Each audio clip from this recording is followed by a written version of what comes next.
Hello, my friends, and welcome back to Men's Health IQ. I'm Dr. Evelyn Ross, speaking to you from Oxford, and today we're going to talk about a subject that many people think about but very few feel comfortable discussing openly: female orgasms and the science-backed positions that can make them more achievable, more satisfying, and more deeply connected.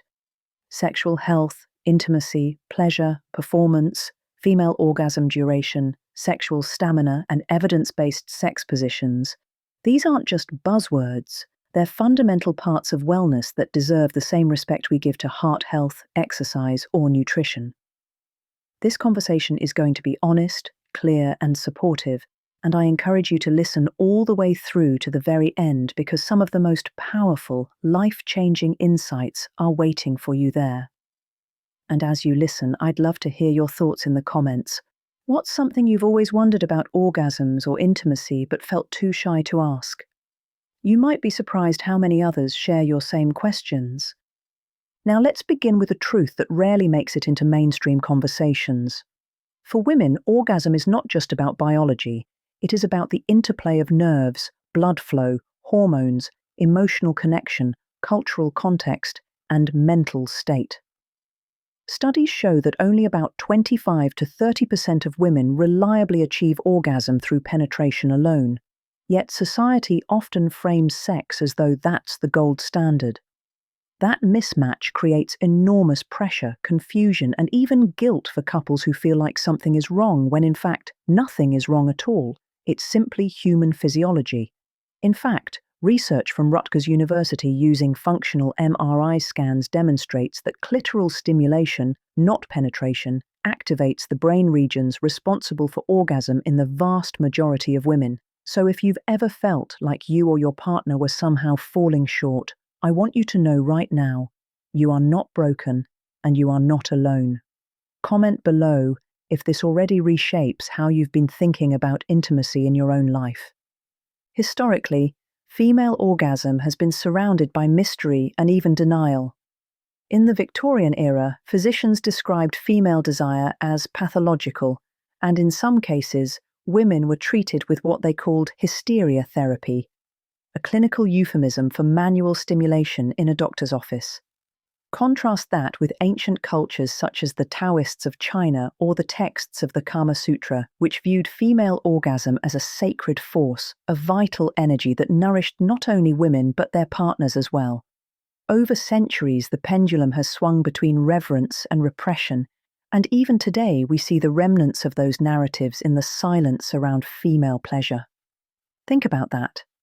If heart disease affected 70% of the population but was barely spoken about, we'd call it a public health crisis.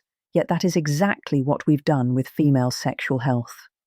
Let me bring in some patient stories, because science always becomes most real when you see it in people's lives. A woman I'll call Laura, in her 40s, came to me feeling distressed because she had never orgasmed with her partner of 15 years. She loved him, she enjoyed intimacy, but she thought she was abnormal.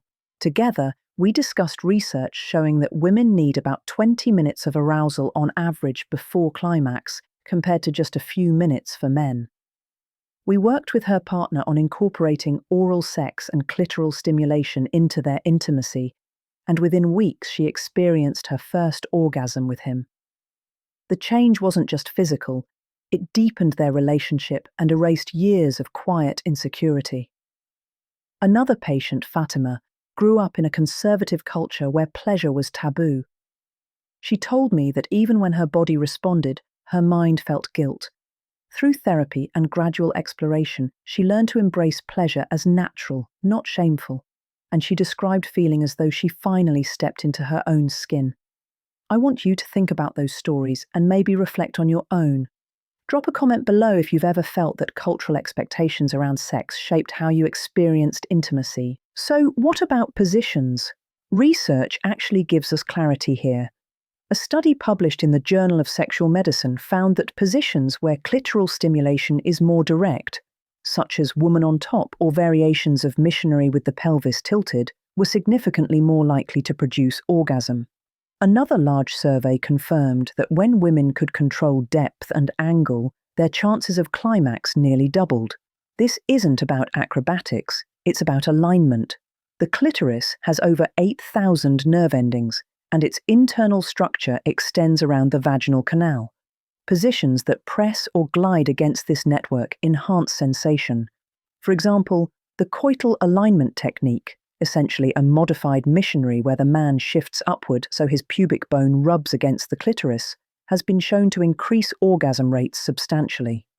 Some couples find side-by-side spooning allows for deep connection while maintaining clitoral contact, and for many women, oral sex remains the most reliable path, which makes sense given the neurological data.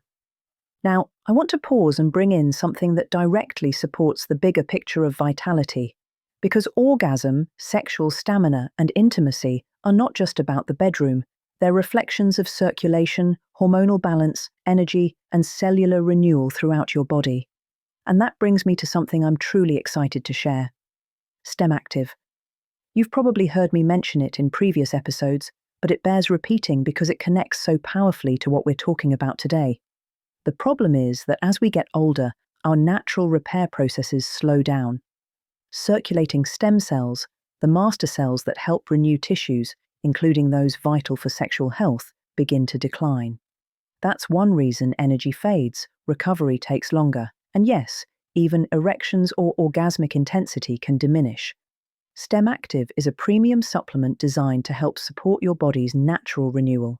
It contains a unique formulation that's been clinically shown to boost circulating stem cells, supporting repair from the inside out.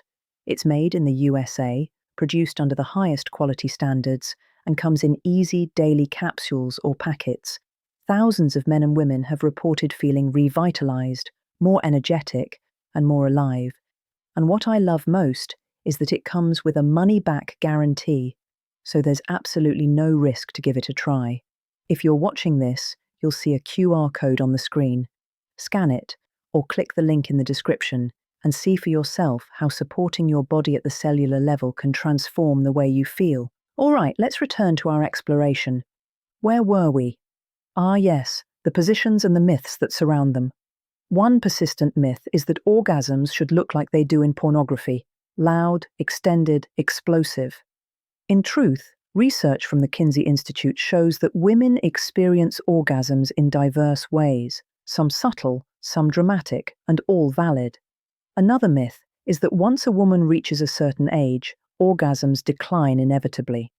While hormonal changes in menopause can affect vaginal lubrication and elasticity, studies demonstrate that women who maintain sexual activity and pelvic floor health often continue to orgasm well into their 70s and 80s. I once had a patient, Helen, age 72, who came in embarrassed to tell me she was experiencing stronger orgasms than in her youth, thanks to regular yoga and open communication with her partner. She laughed as she said it, but her story is backed by science. Movement, blood flow, and mental openness matter at any age. So let's ground this in lifestyle practices you can begin right away. Strengthening the pelvic floor through Kegel exercises increases blood flow and sensitivity. A 2018 randomized controlled trial found that women who performed daily pelvic floor exercises reported significant increases in orgasm frequency. Cardiovascular health also plays a role. Better circulation equals better arousal response. Diets rich in flavonoids, like those found in berries and dark chocolate, have been linked to improved sexual satisfaction in women.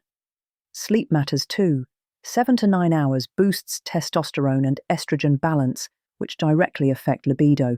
Stress management is crucial because cortisol is an intimacy killer. Practices like box breathing or the physiological sigh, which lower cortisol and reset the nervous system, can actually prime the body for arousal. Comment below, what's one small lifestyle habit you've noticed impacts your own intimacy? Now let's dive deeper into cultural and historical perspectives because they enrich our understanding. In ancient Greece, female orgasm was sometimes dismissed. Aristotle claimed it wasn't necessary for conception, so it was often disregarded. Meanwhile, in tantric traditions of India, orgasm was seen as a spiritual gateway.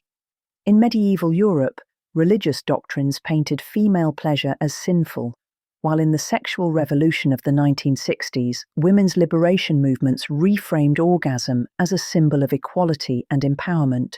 These shifting views matter because they show how society's narratives shape individual experiences.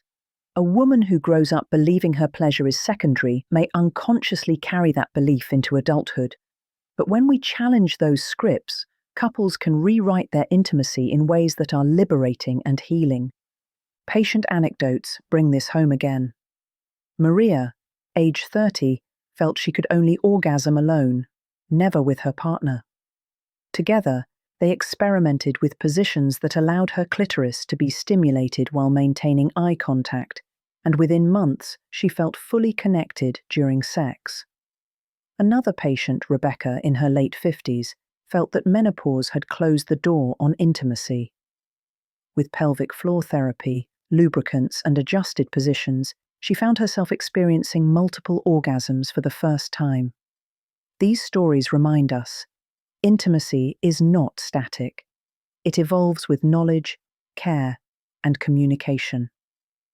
I want to take a moment now to move into frequently asked questions because I know many of you are listening with practical concerns on your mind. Question: what is the single most effective position for female orgasm? The answer is that there is no universal winner, but woman on top and coital alignment techniques have consistently shown higher success rates because they maximize clitoral stimulation. Question: is it true that only young women orgasm easily?